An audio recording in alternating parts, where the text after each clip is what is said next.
இன்னைக்கு தளபதி விஜயோட அப்டேட் என்னன்னு பார்த்தீங்கன்னா, தளபதி விஜய் அவர்கள் லோகேஷ் கனகராஜ் இயக்கத்தில் தளபதி 67 படத்தில் நடிக்க போகிறாங்க அப்படின்னு நமக்கு எல்லாத்துக்கும் தெரிஞ்ச ஒன்று தான். இந்த படத்துக்கு இப்போ தற்காலிகமாக தளபதி 67ன்னு பேர் வச்சுருக்காங்க. இந்த படத்தோட அதிகாரப்பூர்வ அறிவிப்புக்காக தமிழ் சினிமா ரசிகர்கள் ரொம்பவே வெயிட் பண்ணிட்டு இருக்காங்க.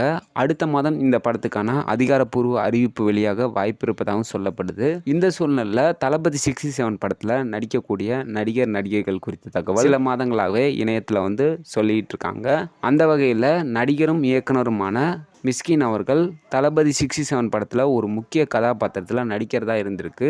இப்போ அவரோட தனிப்பட்ட காரணத்துக்காக தளபதி 67 படத்தில் வெளியே போயிட்டாங்க அப்படின்னு சொல்லப்படுது. அது மட்டும் இல்லாமல் சிவகார்த்திகேயன் அவர்கள் நடிச்சிட்டு இருக்க மாவீரன் படத்தில் வில்லனா நடிச்சிட்டு இருக்காங்கன்னு ஒரு தகவல் வெளியாக இருக்கு. ஸோ இந்த நியூஸ் இப்போ சோசியல் மீடியாவில் பயங்கரமாக வைரல் ஆகிடுச்சு. ஸோ மீண்டும் ஒரு தளபதி விஜய் அப்டேட்டோட உங்களை சந்திக்கிறேன். ஓகே பாய், உங்கள் ஹீரோ.